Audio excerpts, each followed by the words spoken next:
Heaven and Ale. I'm not a big fan of titles of games with puns in them, but this game seemed interesting and I decided, maybe for once I can see past my bias and give this game a try because it really seemed to be a nice, fun Euro game. It is a game about monks making beer in the Middle Ages, and it is a Euro game, a Eurogamer's Euro game. It has all the hallmarks of Eurogaming. Very little luck in the resources that come out each turn, but then the way the players get to take those resources is completely luck-free. Very nice components, high-quality components. Theme. There is more theme here than actually you find in many Euro games, but clearly, as you will see in the main segment of my video, the emphasis is on the mechanics. And like in many Euro games, you had the idea of building an engine of resources, investing to get something, and that something turns into something else, and that something else you invest it or change it or transform it into something else that gives you points. The idea of progressive investment or a series of investments nested one into the other. Heaven and Ale, I hope I could give you a general idea of what the game might be or what it may be about. Now let's take a look at the game more in detail. Gameplay revolves around a common board which is placed in the middle of the table and that is used mainly to trigger actions and to collect resources. Then each player also has a player aid, a personal board where they get to place their resources. This is a little orchard which is divided in a sunny side and a shadowy side. And then you have an important track here. This is a single track of spaces, starts from here. And it indicates how many resources you've collected to make beer and also your level of knowledge on how to make good beer. But let's start from the common board. You place your monk here in that space at the beginning of the game that is in this box here. This is the starting space. Then when it is your turn, you get to move your monk by as many spaces as you want, always and only clockwise around this track. You can move as far as you want as long as you don't go past the starting space. When you do reach that space, you can choose one of these 4 areas there, each of which will give you a benefit. For example, if I decide to place my marker there, I get 2 coins right away.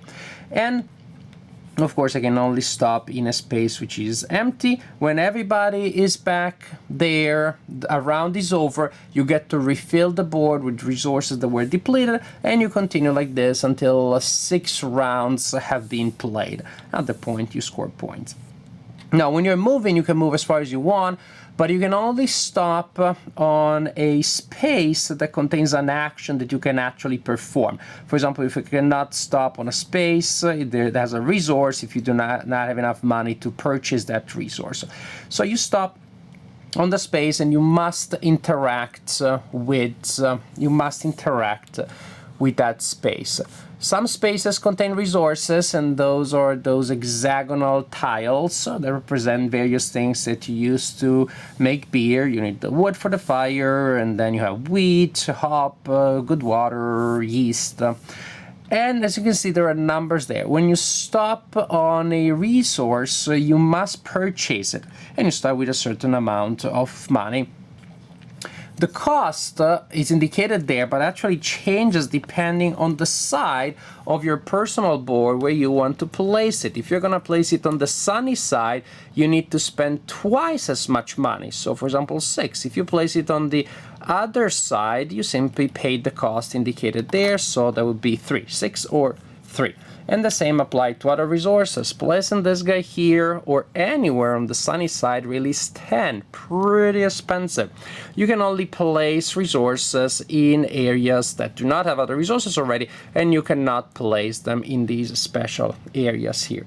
So maybe after a couple of rounds, my personal board starts looking like something like this, for example. Another action that you can take from that board is to stop on a space with a monk. space with a monk, and then you place your monk on the board. The cost is printed on the board, and there are the same modifiers that are based on sunny or not sunny side of the board. Spend that amount for the side that is in the shadows, spend twice as much for the sunny side to place your monk on the sunny side. And we're gonna place it on the board, and we're gonna have a look at what he's doing later. These spaces here, there's one here and one here, they do not represent resources, but they allow you to collect a barrel from the middle of the table. These barrel tiles will give you points at the end of the game. They are particularly good, and you simply, when you stop on one of those spaces, get to collect as many as you possibly can based on the target objectives that you have completed. For example, if you have filled all of the 15 X's of your sunny side, you could collect this one. If you have collected 3 cards, we'll talk about those later, you could take that barrel. Each barrel comes in 2 versions, the large version and the smaller version hidden underneath. If you're the first player to take that barrel, you take the bigger one, another player later can take this one. These barrels are worth 2 and 4 victory points respectively at the end of the game. And then we had the discs. The discs are incredibly important because we saw how we place stuff on the board, but we still haven't seen how that stuff pays off, what it gives us. Now, when you take one of those discs, of course, you need to stop in a space that has that disc. And so, for example, right now, no one will be able to stop on that space because they cannot activate the action of taking the disc. And when you take the disc, you place it on your board here in this section of your personal board. Here on the right, there is a section where you get to place your resources. Maybe if we do it like this, can you see it better? I guess that would work, sorta. Now, these spaces are what activates the resources on your board when you place a disc on it. If I place a disc on that space, I get to call a number, say 1. And now, all resources on the board that I have with that number activate and give me a payoff. And the payoff is the same regardless of how the tile is activated, what effect activates it. For example, every time that you activate the resource tile on this side of the board, you get to collect a number of money equal to the number on that tile.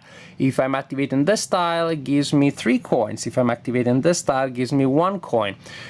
Tiles activated on this side give you resources and knowledge. That is, when I activate, say, yeast for 1, I get to move my yeast marker on this board by 1.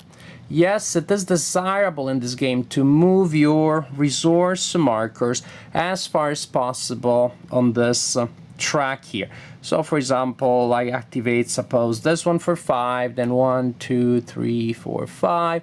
Later I'm able to activate this one for 4, 1, 2, 3, 4. Later I'm activating this one for 5, and so on and so forth. During the game, you will move your markers on this track, and your purpose is to move them as further as possible. Also, however, to keep a little bit of a balance, because ultimately at the end of the game you'll be able to make as many barrels of beer as your resource, which is the lowest, which you have the fewest, because you need all of them. So you may have a lot of yeast, but if you have only enough water for 3 barrels, you're gonna make 3 barrels.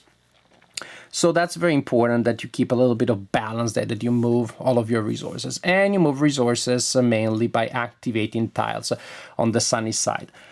The monks, actually before we get to the monks, other discs may be placed in these other spaces here. And when you place a disc in one of those spaces, then you activate the corresponding resource. Now I'm activating all wheat on the board.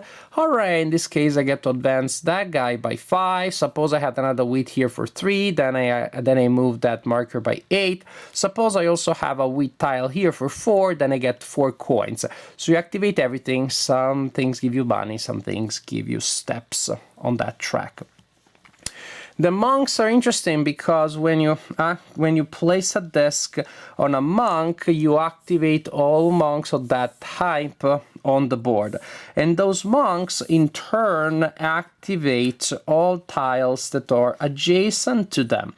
So suppose that is the situation right now. When I activate that monk, then I get 5 money, and I get 5 advancements on that track, and then I activate, and then I get 5, and then I get 3 advances on that track.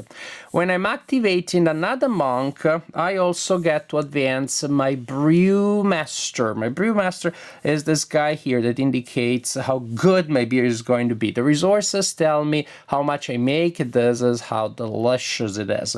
And so each time that you activate a guy through another monk, they're sharing knowledge and your Brewmaster goes up by 1. And there are the game effects that will advance this dude on that track. Also, when you surround a space with tiles entirely, you will get to place one of these other tiles in that space. In the hexagonal space that you surrounded, you will get to place one of these tiles that will give you different advantages. How do you determine which one you use? You look at the numbers printed on the tiles that surround the space that you just surrounded, and you add them together. 1 and 1 is 2, 7, 10, 15. Then you look at that table there, and depending on where your total for that space falls in that range, you place the corresponding tile and you gain the corresponding advantage. For example, with a shed surrounded by 15 points of resources, I get to place that tile there, which I will do in a second, and also you get to advance your Brewmaster by 1 space. If you place, for example, that tile, you get to advance your Brewmaster by 6 spaces on that track. But this is the example that we were making, so I place this tile here. The number and arrows that are on the tile also give you another advantage, because when there are such numbers, that is not in all tiles, you get to activate some of the tokens around your area. For example, with this token, I get to activate 2 resource and or monk tokens adjacent to the shed, as long as they are opposite to one another. So I can activate these 2 or these 2 or these 2. With this one, I could activate 3 as long as they don't touch each other. So 1, 2, 3 or 1, 2, 3, for example. Moreover, other ways of collecting good stuff. When you place 2 discs next to each other, which within, you see these brackets? You see these brackets that divide the disc spaces in pairs? When you place discs next to each other, filling a bracket, you get to play one of these cards. Each player starts with an identical hand of 5 of these privilege cards, I think they're called. By the way, you can also exchange a card for 3 coins at any point during your turn. It's kind of a desperate measure, but it's possible. Much better to save these cards for when you can play them, thanks to having 2 discs next to each other. And then you simply play a card from there. You place it there just as a reminder of what you did, and you perform the corresponding action. Here my Brewmaster advances by 5 spaces, super mega neat.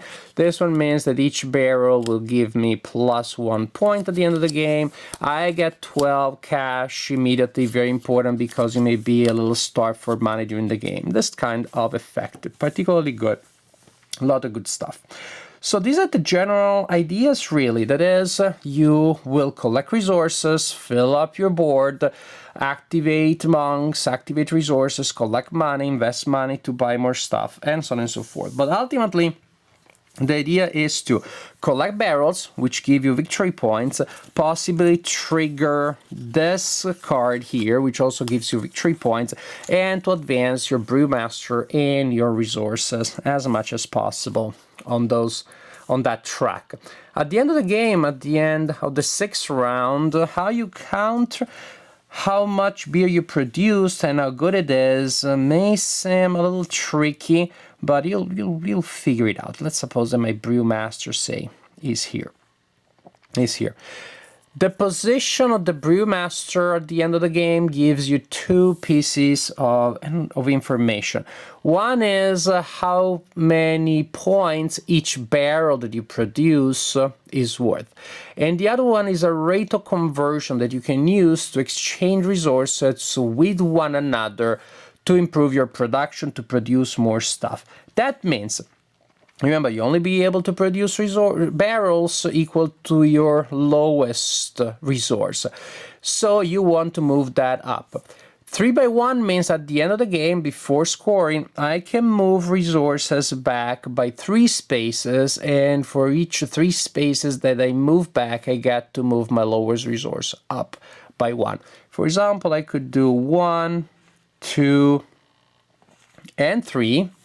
And then I move the resource up. And that is it, because now I don't have enough steps I can take backwards to advance other things. In other situations, suppose that this was all the way here, then I do 1, 2, 3, then I do 1, 2, 3, and then 1, 2, 3, and hooray! And I'm stuck again 1, 2 because I cannot do anything. So after you have done with that conversion, as you can see, say here, I only need 2 steps back to advance a resource. So different positions for your Brewmaster will give you better ratio, better rate to increase your production, and then better value. Once you have determined how many barrels you have produced, which again is the number of your lowest resource, say 5, you multiply it for the quality of the beer. So 5 times 4, I scored 20 points. To those points, I add points from the barrels and from other game effects, and at the point, the player with the highest score is the winner of the game. What a fun, nice, and very solid design. Everybody played it with really enjoyed it, and we all agreed that it's a game that has a lot of thinking to it. You definitely commit to the design psychologically, and it rewards, the game rewards you if you do so. But it wasn't a brain burner. At the end of the game, we didn't have an headache like sometimes I have when I play some advanced / hardcore Euro games. I would say, usually when I play a game with this complexity, at the end I have a little bit of a headache.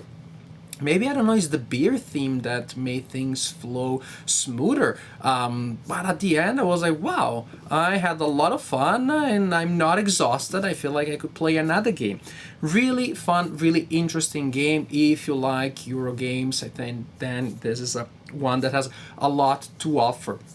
It has to offer in terms of long-term and short-term planning. There are several general strategies, certain overarching strategies that you will figure out probably early on, and that will give you a sense of direction of where to go. But then there are a lot of particular situations that you cannot predict, which have to do with the random placement and order in which the resources become available, and especially has to do with what the other players are doing. Have a perfect plan to take that monk and you go first and you're gonna grab the monk first. Fine, then I'm gonna reserve the spot to go first next turn, and then maybe I'll get a better chance, and so on and so forth. But you have to adjust to a lot of things that happen. That is to say, something that I'm always skeptic about.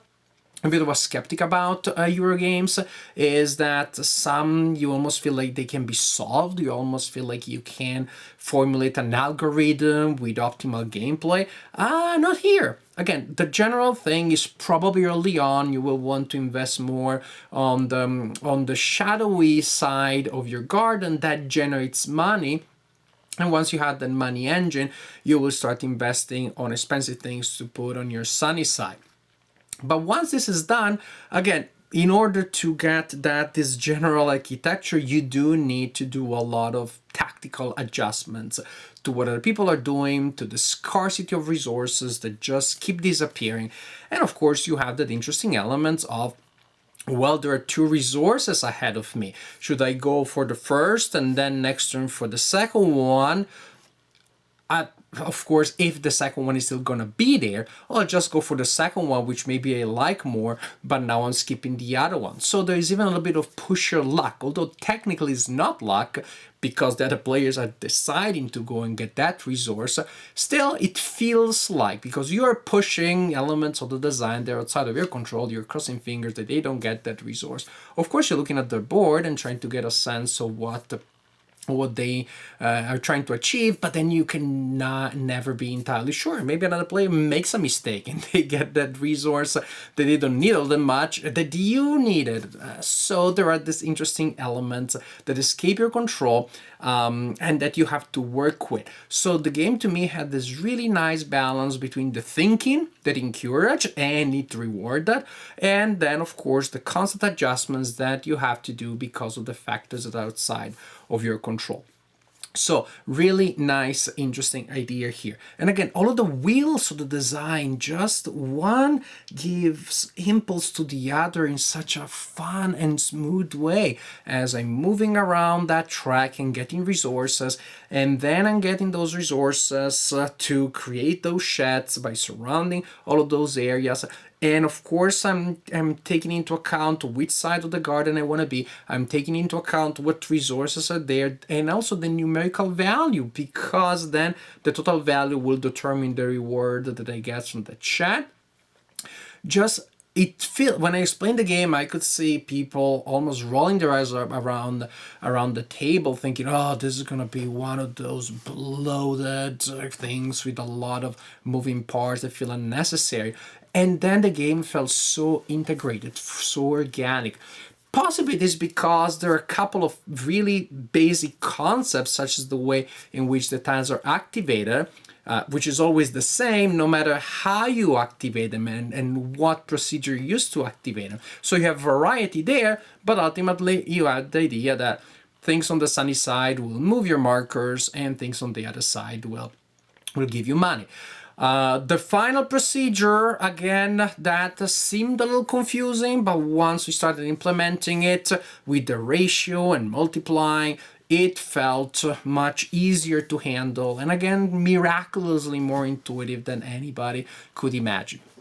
Also, something that really impressed me, and again, that gives me the sense that this is not an algorithmic game, is one that has to do with improvisation and understanding human nature, understanding your opponents as much as this has to do with manipulating the numbers. The other element that gives me that sense is the fact that there are, in fact, multiple paths to victory. I don't see an optimal one, because you may be able to win by producing a load of excellent beer and then you score a ton of points there. And don't get me wrong, you do need to make some beer. That is the bulk of what you produce. But then if you go past a certain threshold, there are different ways of getting the extra mile that gets you to win. Another way, for example, is to produce a good but not astounding amount of beer, of decent and not necessarily excellent quality, and to score a lot of those barrel tiles during the game and to get the card that gets you extra victory points based on that. It is entirely possible to win either way, and of course these are the two extremes, and there are a lot of and there's a spectrum with a lot of intermediate situations. So it is a game with more paths to victory than I imagined. As I read the rule book and I was teaching the game, it seemed to me that making beer would only be the thing that really mattered, and maybe the other things were a little bit of window dressing. No, they're not. They really make victory conditions much more interesting and give players, again, more elements to analyze. It is a really fun, really solid Euro game. I'm really impressed by Heaven and Ale. Not an introductory Euro game, not necessarily the next step up from Ticket to Ride or Carcassonne, if those are the standard games that you play or that you use to introduce your friends to board gaming. Between those and this one, you probably will want to have a couple of extra steps as you are training your friends into heavier and meatier stuff. But for somebody who plays games regularly, this is not a heavy game at all. It is a medium complexity game that gives you a lot of thinking, and at the end you do not have to take an aspirin, because it is a game for the thinking player, but not a game that is exhausting, a brain burner, and gives you a headache. At least that was my impression. I get exhausted very easily when it's about numbers and stuff like that.